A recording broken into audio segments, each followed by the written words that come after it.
राज्यात संध्याकाळी 5 वाजेपर्यंत 56.67% मतदान, वर्ध्यात सर्वाधिक तर हिंगोलीत कमी मतदानाची नोंद।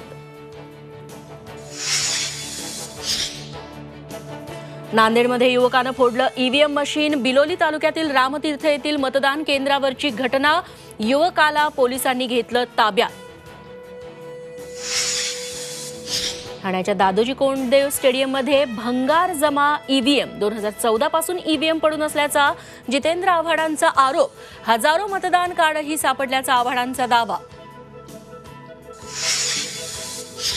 सिंचन आणि शिखर बँक घोटाळ्यात क्लीन चिट कशी, अजित पवारांच्या क्लीन चिटवरून उद्धव ठाकरेंचा सवाल।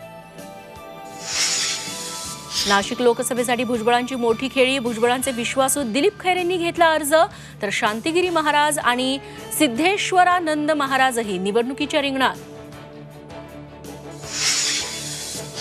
पुरावे आणि लोकांना गायब करण्याची काँग्रेसची परंपरा, उदयनराजे भोसलेंचा गंभीर आरोप, राजेश पायलट, माधवराव शिंदेंचा अपघातावरही सवाल।